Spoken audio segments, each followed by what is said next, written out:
All right, the Congress is now going after Arvind Kejriwal and the Aam Aadmi Party. Ajay Maken is addressing a press conference. Congress claims big scam in AAP Sarkar. खर्च, फालतू खर्च जो कि केजरीवाल कहते हैं कि जो sanction tender amount होता है मैं उससे कम कर देता हूं।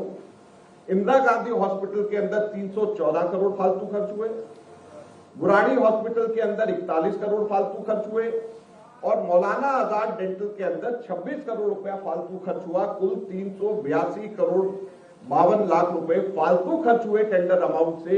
ये मैं नहीं कह रहा, ये सीएजी की रिपोर्ट कह रही है और इसलिए केजरीवाल इस सीएजी रिपोर्ट के ऊपर बैठ गया और इसको विधानसभा में पेश नहीं होने दिया। ये मैं सीधे केजरीवाल साहब की सरकार और केजरीवाल के ऊपर आरोप लगा रहा हूं कि सीएजी रिपोर्ट को रोकने का कारण सबसे बड़ा ये है। और यही नहीं, इसने इस सीएजी की रिपोर्ट ने बहुत सारी और कमियां जो कि ये कहते हैं कि हमने वर्ल्ड क्लास इंफ्रास्ट्रक्चर तैयार कर दिया, उसके लिए ये कहती है और वो हम एक एक करके आपको बताते हैं। सीएजी का ये कहना है कि 2007 से लेकर 2015 के बीच 15 प्लॉट्स दिल्ली सरकार ने एक्वायर किया और उसमें से एक भी जगह काम शुरू नहीं किया। 15 प्लॉट जहां पे हॉस्पिटल्स बन सकते थे, डिस्पेंसरीज बन सकते थे, वहां पे कहीं पर भी काम शुरू नहीं किया। यही नहीं, 2016-17 से लेकर के 2021-22 तक इंफ्रास्ट्रक्चर प्रोजेक्ट में जितने पैसे सैंक्शन हुए उसमें से 2623 करोड़ रुपया लैप्स हो गया, खर्च ही नहीं कर पाए। और ये वो समय है, अगर आप याद रखें, जब कोविड आ रहा था। कोविड से पहले का और कोविड के दौरान और कोविड के बाद का समय केजरीवाल साहब की सरकार का ये क्रिमिनल नेग्लिजेंस है। हम ये कहना चाहेंगे 2623 करोड़ रुपया लैप्स हो गया जो ये खर्च ही नहीं कर पाए। आज इनको इस चीज का भी जवाब देना पड़ेगा। यही एक कारण था जिसकी वजह से इन्होंने वहां पे सीएजी की रिपोर्ट पेश नहीं करी। कोविड के दौरान कुल केंद्र सरकार से 635 करोड़ रुपए इनको मिले और उसमें से 635 करोड़ में से 360 करोड़ रुपया खर्च ही नहीं कर पाए। दिल्ली में कोविड के दौरान लाशों का अंबार था, हॉस्पिटल बेड्स नहीं थे, आईसीयू नहीं थी, ऑक्सीजन नहीं था और केंद्र सरकार से जो ग्रांट दिल्ली को मिला उसमें से 56% ये खर्च ही नहीं कर पाए। लैप्स हो गया, जो पैसा इनको सरकार को, केंद्र सरकार को वापस करना पड़ा।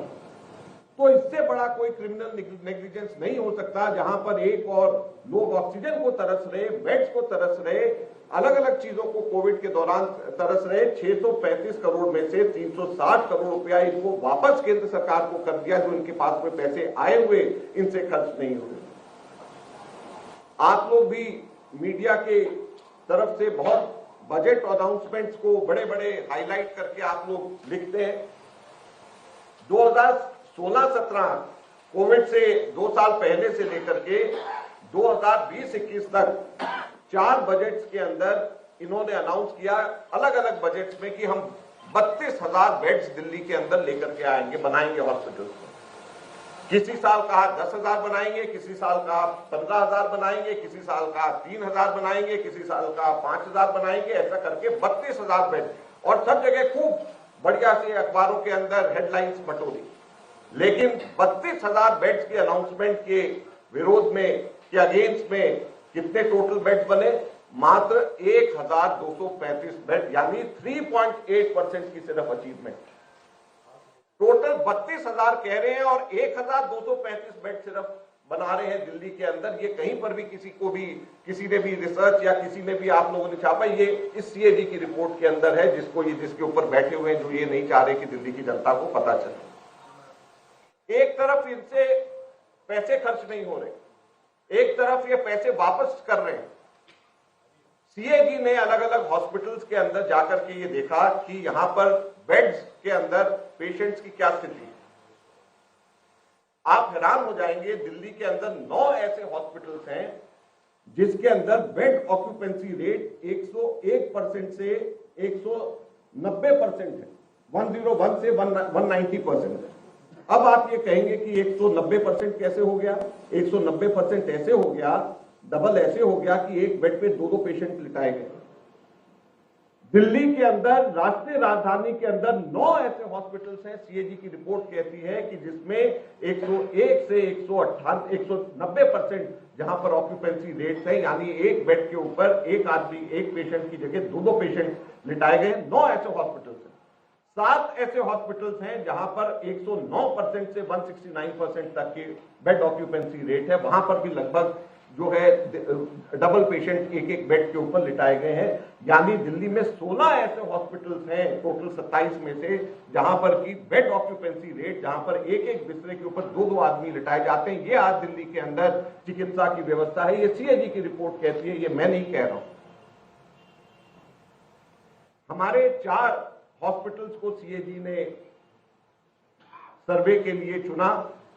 लोकनायक जयप्रकाश नारायण हॉस्पिटल, चाचा नेहरू बाल चिकित्सालय, Rajiv Gandhi super speciality hospital और जनकपुरी सुपर स्पेशलिटी हॉस्पिटल। उसके अंदर ऑपरेशन थिएटर के बारे में और वेटिंग के बारे में, इंफ्रास्ट्रक्चर के बारे में क्या स्थिति है, आपकी आंखें खुली रह जाएंगी जो सीएजी ने अपने रिपोर्ट के अंदर पाया।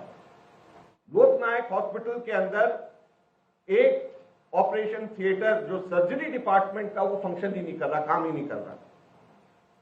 लोकनायक हॉस्पिटल आप सब लोग जानते हैं कि बर्न्स को लेकर के, जलने को लेकर के सबसे बड़ा हॉस्पिटल दिल्ली के अंदर सफदरजंग सेंट्रल गवर्नमेंट का, लोकनायक दिल्ली सरकार का। वहां पर सर्जरी जो जलने से लेकर के है उसका वेटिंग टाइम 12 महीने का, 1 या 2 हफ्ते नहीं, 12 महीने का। दूसरी सर्जरी जो है लोकनायक हॉस्पिटल में 3 महीने का वेटिंग टाइम है। ये राष्ट्र की राजधानी है। यहां पर 12 टोटल ईसीजी मशीन्स हैं जिसमें से 5 काम नहीं कर रही। 5 बाईपैप मशीन आईसीयू में काम नहीं कर रही।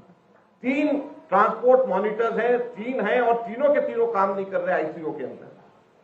आईसीयू यहां पे टोटली नॉन फंक्शनल है क्योंकि जो मेजर इक्विपमेंट्स हैं लोकनायक हॉस्पिटल में वो काम ही नहीं कर रहे।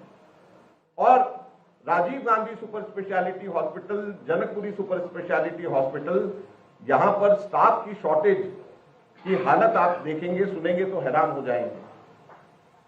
50 से 74% डॉक्टर्स की कमी। जितने डॉक्टर्स सैंक्शन हैं उसमें से 50 से 74% डॉक्टर्स ही नहीं। 73 से 96%, 73 से 96% नर्सिंग स्टाफ की शॉर्टेज है। 17 से 62% पैरामेडिक स्टाफ की शॉर्टेज है। ये 2 super speciality hospital latest, Rajiv Gandhi super speciality hospital और जनकपुरी सुपर स्पेशलिटी हॉस्पिटल की कहानी है, जहां पे 50 से 74% डॉक्टर्स ही नहीं है, 73 से 96% नर्सिंग स्टाफ नहीं है, 17 से 62% पैरामेडिक स्टाफ नहीं है। ये सीएजी की रिपोर्ट है जिसके के ऊपर केजरीवाल बैठे, जो नहीं चाहते केजरीवाल की दिल्ली की जनता को सच्चाई पता चले, जिसकी वजह से ये इसके ऊपर पर्दाफाश कर रहे हैं। इसलिए हम कहते हैं कि ये आपके पाप हैं जिनको हम और देवेंद्र यादव जी यहाँ पे दिल्ली की जनता के सामने लेकर के आ रहे हैं।